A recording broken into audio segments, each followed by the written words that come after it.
taking action for you. This morning on TV 20 Detroit. What's happening in entertainment? From Tinseltown to the Big Apple, this is your weekly entertainment magazine with Greg Dunmore of Pulsebeat.tv. Pulse of a new generation. Pulsebeat.tv. Welcome to another edition of the NABJ Salute to Excellence Award-winning and Emmy-nominated Pulsebeat with Greg Dunmore. On this show, we're going to do what we love doing, and that is talking about things from an angle and perspective that you're only here on Pulsebeat with Greg Dunmore.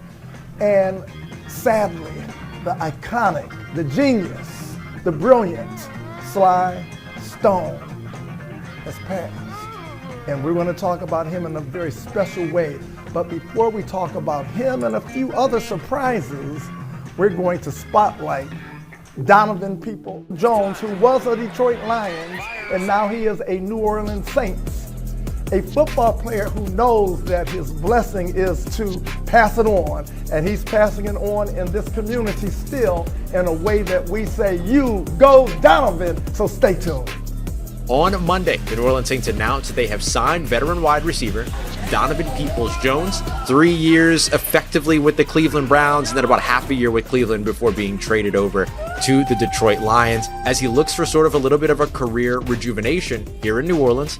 And it sounds like he's going to get at least his opportunity to really pursue that with Kellen Moore.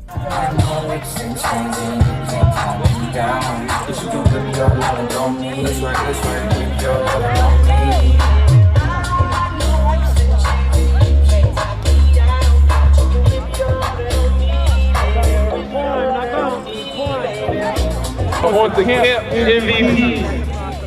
DPJ Limitless Camp 2025. Fourth annual year camp MVP. So today was my fourth annual camp. Call it the DPJ Limitless Football Camp. Basically a youth football camp, a chance for about 100 to 200 kids to come out here, have a good fun day with coaching, instructions, and to be with me. Let's go, let's go. I went to a few camps growing up. I remember Greg Kelser had a camp, Devin Funches had a camp. So those are always exciting things, you know, in the environment. You always want a chance to interact with the local NFL or NBA players, you know, to be able to just see them, to touch them, to be around them. So, you know, hopefully I've been able to give this opportunity to the kids who've come before me, just like the people who've come before me. Well, because this has been part of the community he grew up in, and so now that he is in the NFL, his year 5, I believe it is, he just always wanted to give back, you know. There was people ahead of him that, you know, showed him the way, so he wants to make sure he's giving these kids the opportunity to be in front of NFL talent, to see what it takes, as well as to coach them up and let them know that they're limitless. Maintains his balance. It's a foot race. Peoples-Jones will score. It's a blessing to see them, you know, realize their dreams, fulfill their, you know, all their aspirations, and, you know, but it's a tough business. It's a tough business, so to watch them go through that is tough, but you know they're living their dreams, so it just makes it all worthwhile. It's a great organization. I got a few players out here. This one right here is my son. He plays on the team as well. It's great for building culture, building foundation, and giving them that base that they can grow and be great men. Grow athletically, you know, academically and spiritually. I've seen them out there praying as well, you know, with the boys. They're teaching them the foundation as well as what I'm teaching them as the head coach for their team. And I just think that it's great for the youth. It's great for the youth. Get them out the house. No, it definitely takes a lot of preparation. It definitely takes a lot of attention to detail. We've been having weekly camp meetings for about a couple of months now, trying to just get better from each and every year. To pull in this many kids, to get, you know, the registrations and the parents to get them here, and all of the different little things that make it up. You know, the hydration, having to get a field. So we're here at Renaissance. It's our second year at Renaissance. So, you know, all of those different little intricacies that we try to have to work through, and now we're here, you know, fourth year. So well, the children are all gifted. They're just gifted in different ways. And so for kids that, you know, exercise athletic abilities, you know, keep them focused on their grades, because it's not just about athletics. You can get the college scholarships, but you still have to pass your SAT, you know, ACT. So you have to focus on your academics. And then, you know, you just want to be focused and concentrate on being good at one thing. I've always been his biggest supporter, you know, and he's kind of led me. This has been his choice in life, and I've just followed him, and fortunately he's been very blessed, he's very gifted, you know, and I'm just excited to watch what God has for his future. We call it limitless because, you know, I definitely want the kids to understand that whatever avenue that they pursue, whether it be music, art, dance, football, basketball, hockey, soccer, you know, just to be limitless in achieving their dreams, to, you know, go in the direction to their dreams and know that they have the support and community behind with it. Now, I chose football.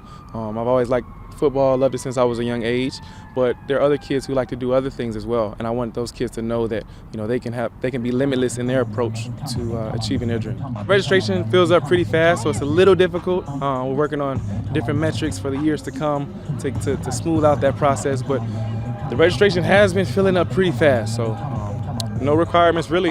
It's a free youth football camp. Over the next couple of years, we may change things up a little bit. Not sure right now, but you know, these past 4 years have been a free football camp. So we'll have a website, DPJ Limitless Foundation. We have an Instagram page now that'll have all the updates, that'll have all of the camp videos and photos throughout the years, compiling everything up. So follow the DPJ Limitless Foundation Instagram page, and that should have everything you need. Stay tuned. Oh yeah, I like that. 1, 2, 3. All right, let's get a photo. Pulsebeat. What if you could make a free phone call and reduce your car payment by as much as $83 a month? Right now, you could be paying as high as 20% interest. Your new interest rate could be reduced to as low as 2.48%. You can refinance any existing car loan or leased car and save money every month. Take 5 minutes of your time right now. Make this free phone call and learn how to save hundreds of dollars a year by refinancing your existing car loan. Huh, why would anybody do that? If you're paying high interest rates on your credit cards, you're burning money. We're Consolidated Credit, and we've been helping Americans for over 30 years. Let us work with your creditors to reduce your total payments by up to 50%. Lower your high interest rate credit cards and stop juggling multiple payments. We help you pay down your debt faster than you can on your own, all while saving you thousands in interest charges. Consolidate your credit card bills into one affordable payment today. You don't have to be good with money, because we are. Call 855-562-4039 for a free consultation. 855-562-4039. Call Consolidated Credit today. That's 855-562-4039. Pulsebeat.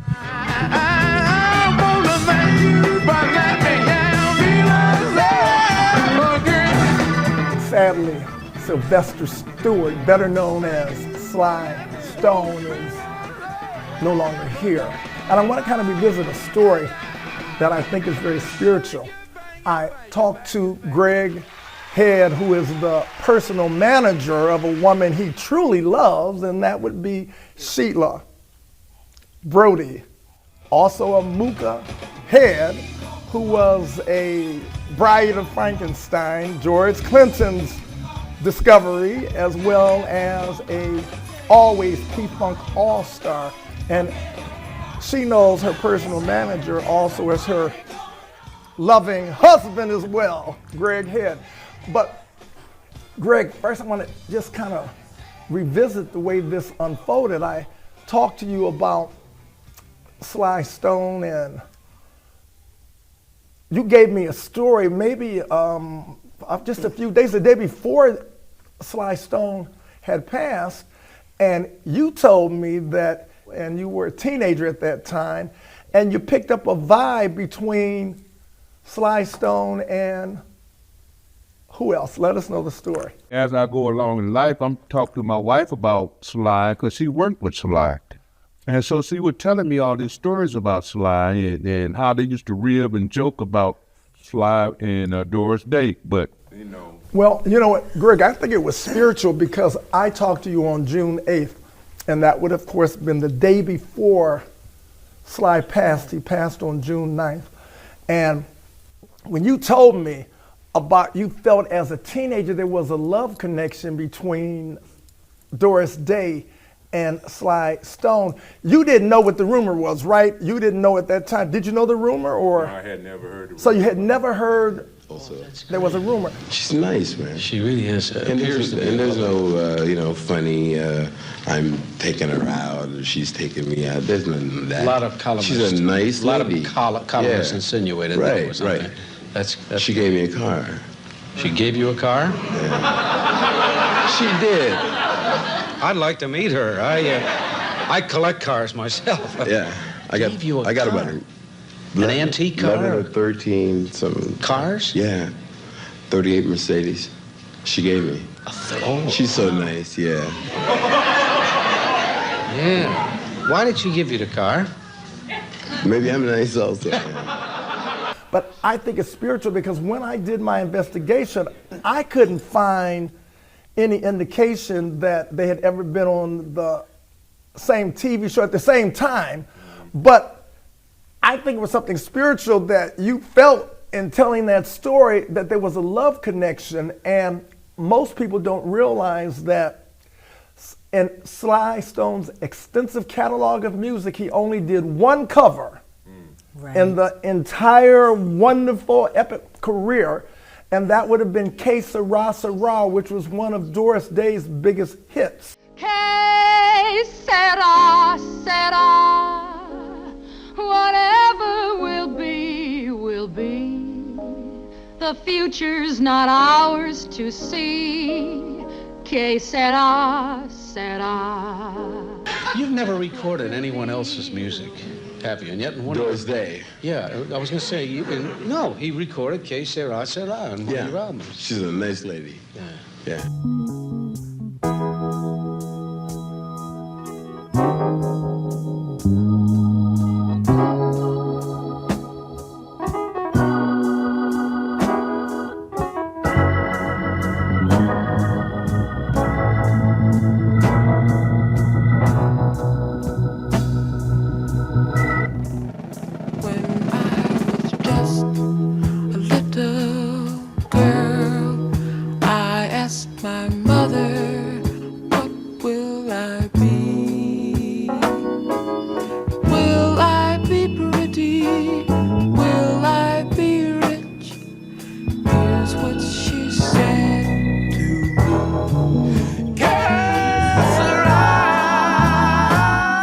And he said that he actually did it. Now, this is where maybe this will unfold for those who have heard the rumor.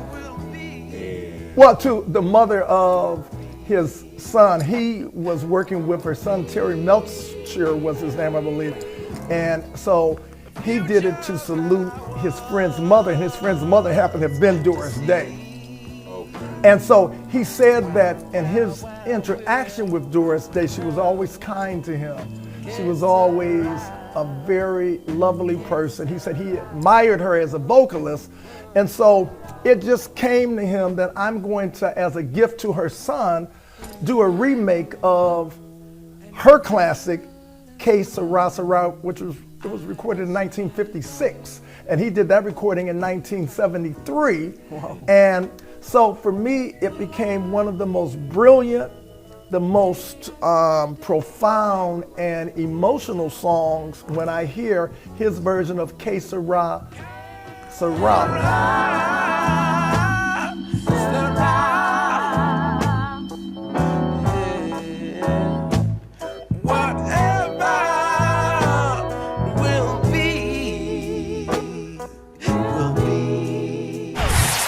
Pulsebeat.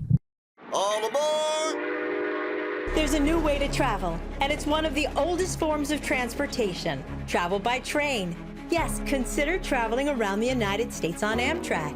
Traveling by train is a lot less of a headache than taking a plane, and you'd be surprised how many places you can go on an Amtrak. And there's no passports or IDs needed. Find out how to get where you're going as soon as tomorrow by train. Call the Amtrak Travel Hotline right now. We'll book your trip and email your tickets within minutes. Skip the drive to the airport and skip the lines. Call right now to book your Amtrak reservations. We service most of the United States. Do something new. Travel by Amtrak today.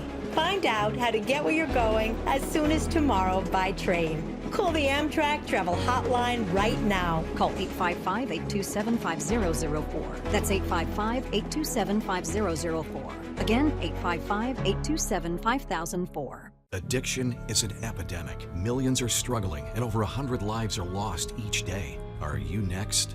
At Better Addiction Care, we understand the devastating impact of drug and alcohol addiction.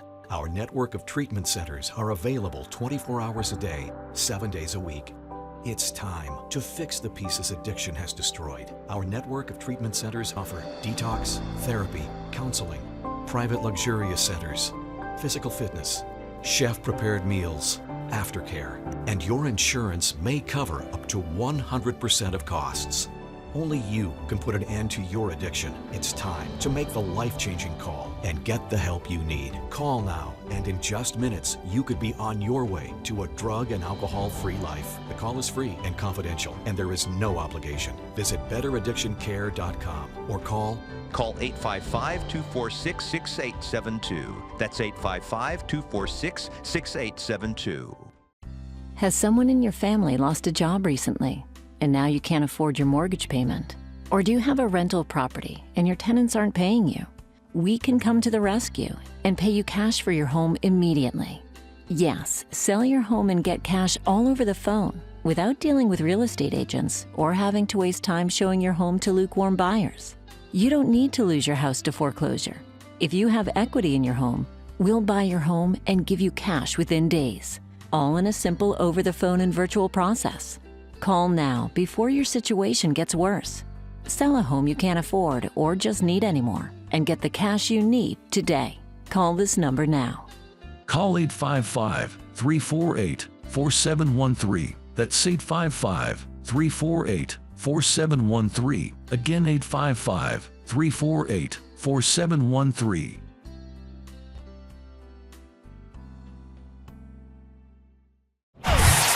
Pulsebeat. Now, Sheila. Yeah. This is a real scoop, everyone, because we're talking to one of the few people in the Metro Detroit area, maybe the only person that would have known Sly Stone in a very personal way. Yeah. Sheila, let us know, how did you and Sly Stone become pals? George Clinton. We was just getting ready to sign a deal with Epic. He said, I have this new guy, Sly, and he has a label called Stoneflower. You know, he's kind of like your group. Then he took me back there and played the records. I ain't gonna tell you what I said, but it was definitely that this is the baddest sucker I've ever heard in my life. You know, so we signed with the label. Records never came out, but we went on to be in the shadow of Sly's for some years, and finally we met him, and it was a love affair from then on. I'm gone to get the people get back home because the place have been gone for a while. And when you see me again, I hope that you have been the kind of person that you really on down. We were recording as the Brides of Funkenstein, and Sly was assisting. He was producing some of our stuff. I mean, we were in the studio. And I mean, he was doing shows with us on stage. And I also, like recently, in the last 10 years, I was living in California. A little more than that. I was in California, and I went to visit him almost every day, because he was his trailer or an RV or whatever was out in front of my friend Bebe's house. So Bebe was his caregiver for a really long time, and there was an electrical line that would go from the house, which was his mother's home, from her house to his RV. So he had electricity all the time. And she would feed him like home-cooked meals, because she fed me some home-cooked meals. And that's where he wanted to be. He wasn't homeless. Because that's where he wanted to be. He had a big, beautiful mansion, but he preferred to be there. He felt comfortable there. So how the last year or so, how have you been? Like, because I'm strong. That's what it is. One of the questions people have now is, You know, right? Because everyone knows you love your van, right? You love your RV. You get the settlement. Do you stay in the RV or do you get a house? Do you get a new RV? I don't know. Right? Probably get a bigger new RV. Because you like the idea of staying mobile and not. I like that. Right? Yeah.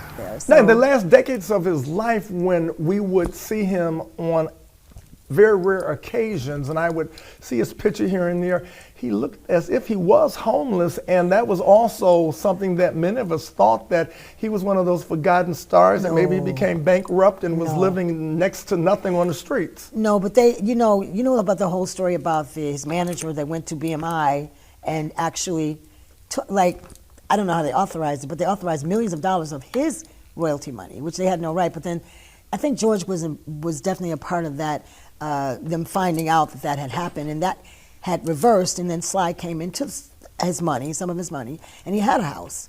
But he didn't want to be in that house. He wanted to be where he was. He wanted to do what he wanted to do, and he didn't want anybody to tell him what to do. So he was comfortable there. That's where he was. He had a big motorcycle, and George would visit him there, and I was there. It wasn't weird to us, because we knew Sly. Now, tell us about the personal Sly Stone, because we don't know him. We know him from being on stage, but how was he off stage? Can you share something, just a fond remembrance? He was amazing. He was so talented. He was just like, I remember like sometimes when he would talk, he wouldn't talk in complete sentences. They would be fragmented. Was he mumbling or? No, it was like they were in fragments. You had to figure out what he was saying, but if you'd been around him long enough, then it was pretty easy to understand what he was saying. I mean, you thought of the name, I assume. You didn't let me answer, though. No. You're going to answer, Okay, man. yeah, my brother plays guitar. Yeah. And my sister plays electric piano. And Larry plays bass. He's a cousin of Cynthia Robinson, who plays trumpet. Yeah. Greg plays, Gregorico plays drums. Right. Is there any place I'm supposed to look? No, just Gregorico plays put your confidence in me and look straight ahead. Gregorico plays drums. And Jerry Martino plays saxophone. And that's why the group is called Sly. But he was different and unusual. And one thing about him, I noticed that if he didn't like somebody and they walked in a room, I've seen him do this. He would get up and leave. He wouldn't say a word. He would just get up and leave. And I was so happy. He never did that to me, thank God, because we were very, very close. But he had certain people he just didn't want to be around. He just felt people's energy. And if he didn't like the energy, he left. He would just go. Which I understood that. I mean, maybe we should do that. Maybe in other words, if you see trouble, what is it? You don't go where trouble is. If you see trouble, you go the other way. So I think that's what he was doing. Now let's talk about the physical, because so many of us know Sly Stone when he was young, and he had a very, was he a sex symbol, or was he just a real hip hop look? Yeah. So he would have been in the same way that Prince and Jimi Hendrix and Lenny Kravitz of today. Even George, when he was young, George was a sex symbol too. Okay, so he had that. So when you met him, had he lost that, or was there something still sexy about him? No, when I first met him, he was still sexy. He was still Sly. He was the sex symbol. Did you know him when he had lost the? And then I know later on, I knew him then too. And then things had just, gone down a little bit. And he was going through some challenges, but we were all there for him. And he always had people looking out for him. My friend Bebe was actually the best caregiver he ever had. He loved Bebe, and Bebe was amazing. And he took care of Sly. And he passed not too long ago of heart failure. Wow, now the Brides of Funkenstein, I know that Sly Stone, worked as a producer on some material that was never formally released. Right. So how was he as a producer? He was fun. I remember this one thing he had us singing Salt Peanuts. Salt Peanuts, Salt Peanuts. I don't even know. I just remember that part because we did it like a million times.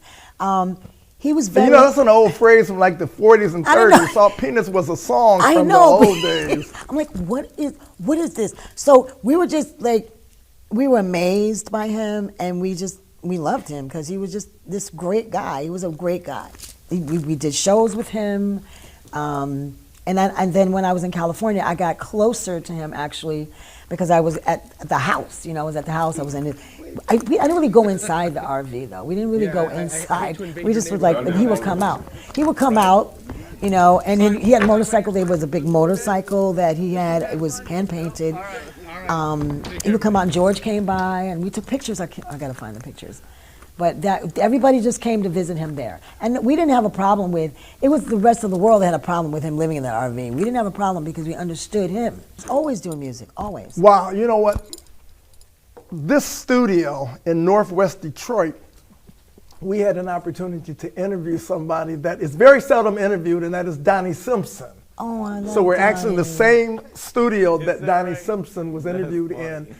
And we're going to give you a little sneak preview of the yet to be released interview that will be on this show. Wow. But guess what?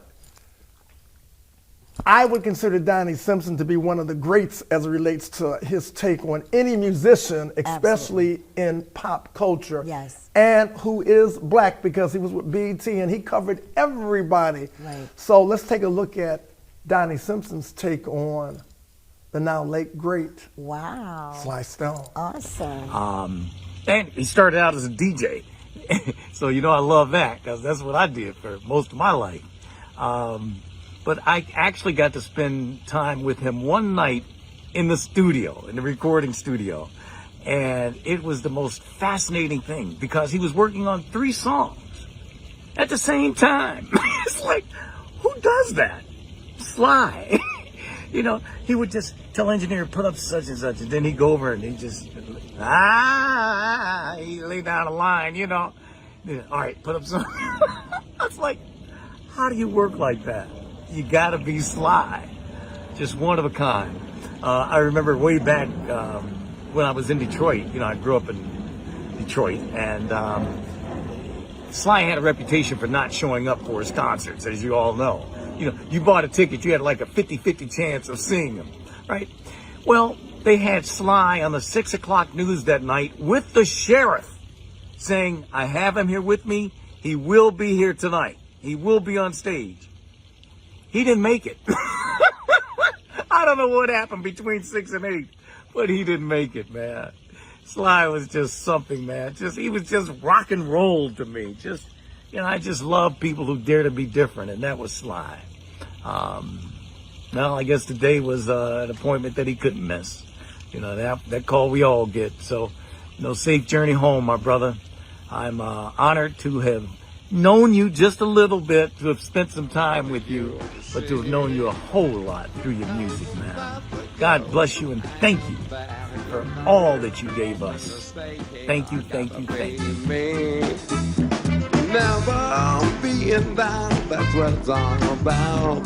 You can take me for granted and smile. Now please don't go, forget the bit of your backbone, because I promise I'll be gone for a while. And when you see me again, I'll bet you have been the kind of person you really are now. To get it straight, how could I ever be late when you're a woman that get up and down?